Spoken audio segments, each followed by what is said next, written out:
A lot of people who are trying to understand the young people who are identifying as trans, they think it's kind of something similar to being gay. A lot of people know the history, the dreadful history of gay people. They remember how they were subjected to barbaric treatments and people forced them to try and be straight. And an awful lot of people have equated that somehow with being trans. In many ways, it could be because the T was added to the LGB. The reason for this was there was an affinity between the two groups. The lesbian, gay and bisexual community presumed that it made sense to add in the T because of they were hanging around in similar circles. And the T might have been more concerted and purposeful because it made an awful lot of benefits for them. And I remember at the time, because I had so many issues as a child myself in gender, I remember saying to people, like, that doesn't make sense. These are two very different experiences. Well, you know, wanting to medically transition versus being gay is seismically different. And I remember people not understanding me. I remember people going, what are you talking about? They're very similar. And I'm like, no, they're not. No, if you give it some thought, they're not. Being gay is a relationship with other people. So it's about falling in love, often. It's about your attraction to other people. It's about your desire to be attractive to other people. It's about you relating to the world, maybe looking for a pair bond, which is a crucial aspect of being human, looking for a mate. And between the ages of 10 and 20, most of us experience a sexual awakening. And, you know, it could be actually very sad. There could be an ache that goes with being an adolescent as you are starting to realise you want to pair bond. Then off you go on your merry way, whether you're gay or straight, and you're seeking a mate. You might want lots of sex, you might want to fall in love. It can be different urges for different people. And it's also found in nature, being gay. You can have gay sheep and gay dogs and gay whatever, just like straight.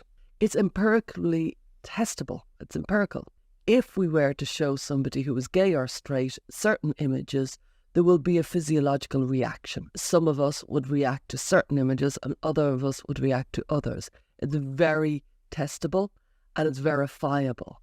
And so it's not subjective. This is something that is very testable and it has been tested and it has been verified.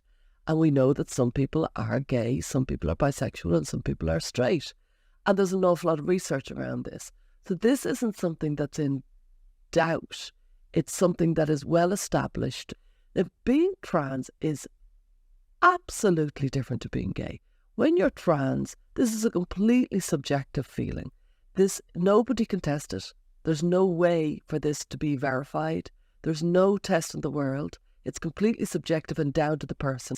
It's uncanny how many young people suddenly search for an identity. And the identity they have searched for is, who am I?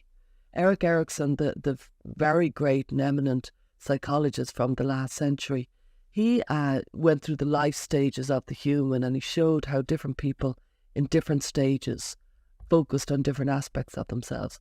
And in adolescence, that's when we think, who am I and who will I be? Who am I going to be? And that's what an awful lot of young people are thinking now. And what they're thinking is, I don't know who I am. They go online, who am I?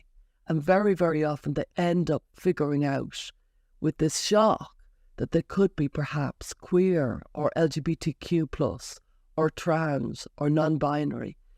And it's in a way answering a hole in the soul because they're thinking, I don't know who I am and this is giving me an answer to who I am. And not only is it giving me an answer to who I am, it offers a framework, it offers a pathway.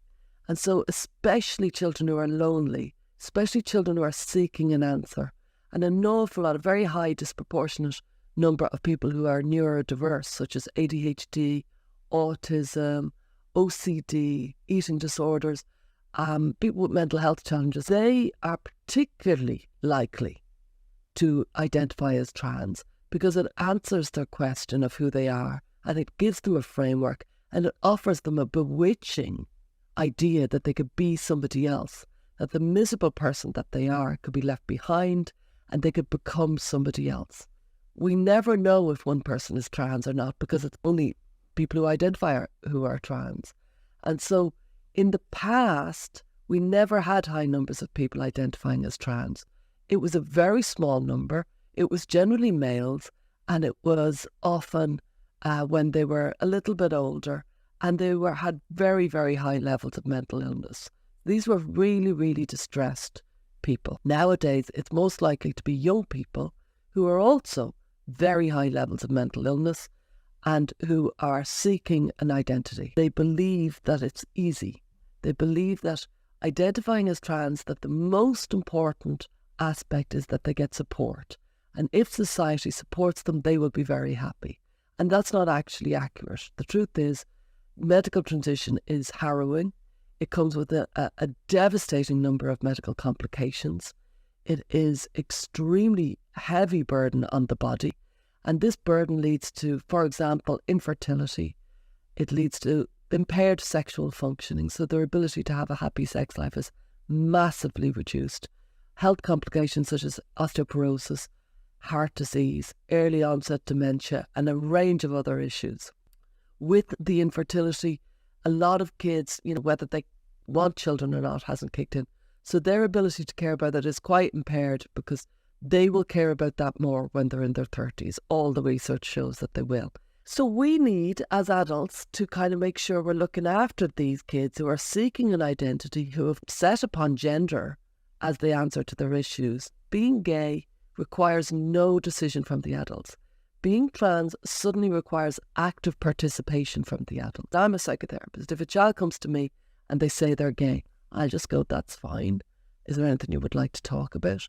We might talk a little bit about self-awareness. We might talk a little bit about nice role models they could find, maybe the road ahead, anybody that they might have a crush on or be falling in love with, and any maybe internalized homophobia they might have, or any other issues. But I don't really need to participate.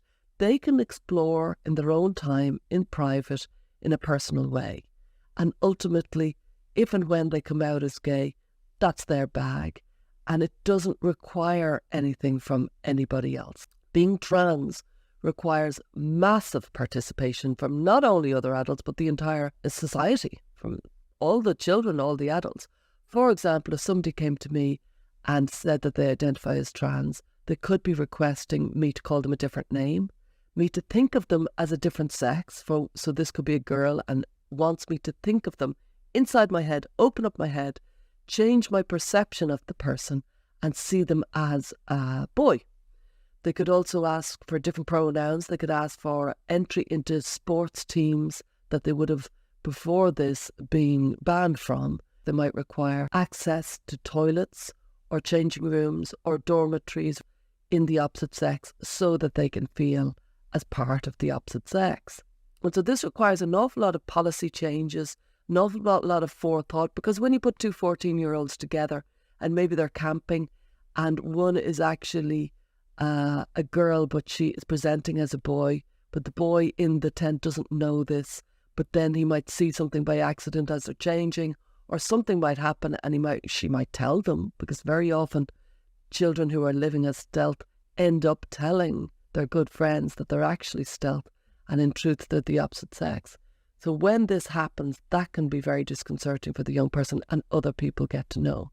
So there's a range of kind of questions and participation that can be required, and that requires forethought and policy change. Hence, an awful lot of schools are very worried about things, hence an awful lot of discussion. And on top of that, as all of us know, there's a huge political controversy. There's been a polarisation, I would argue, mostly between people who presume it's like being gay and other people who say, no, this is not like being gay at all. This is a mental illness. This requires an awful lot of help. Some people might want to live in the opposite sex, but people want lots of things. And if it's a self-destructive choice, we need to help people and make sure that vulnerable people are helped in the best way possible. How to help somebody that one person thinks is akin to being gay and should be allowed to do whatever they want. And yeah, they should medically transition, they should take cross-sex hormones. It doesn't matter if it impairs their fertility or their sexual functioning or their body, because it's what they want. Versus another crowd who think, no, these are very vulnerable people and need all the help and care that we can give them. This is the two general kind of groups that are up against each other, obviously subgroups within these groups. If at all possible, if we could take the controversial tension and polarisation between these two groups, we might start to get somewhere as we discuss this that has really arrived in the last 10, 15 years. Before that, it was a tiny number of people. So we're only thinking for the first time ever, what is it to be me? What makes me a woman? Is it my body? Could I have been born in another body? Can you be born in the wrong body? Or are we just the bodies we are born in? And am I just a mix of my body, muscle, brain, hormones? Is my womanliness a result of the estrogen and the progesterone that's coursing through my veins? Or is there some sort of ghost in the machine that makes me somehow a woman and somebody else with a similar body, they can be a man because that's their inner essence? These are the questions we need to be talking about. Not calling people bigots and fools and clowns. What we need to do is talk about what is it that makes a person a man or a woman or a girl or a boy. So thank you very much for listening. Thank you so much for watching. I highly recommend Stella's podcast. It's so good. It's chill and it's funny and it covers all of these topics. And also her book, When Kids Say They're Trans. It's perfect for parents who might have a youth who is struggling with gender identity issues. So thank you so much for liking and subscribing and following. Talk soon.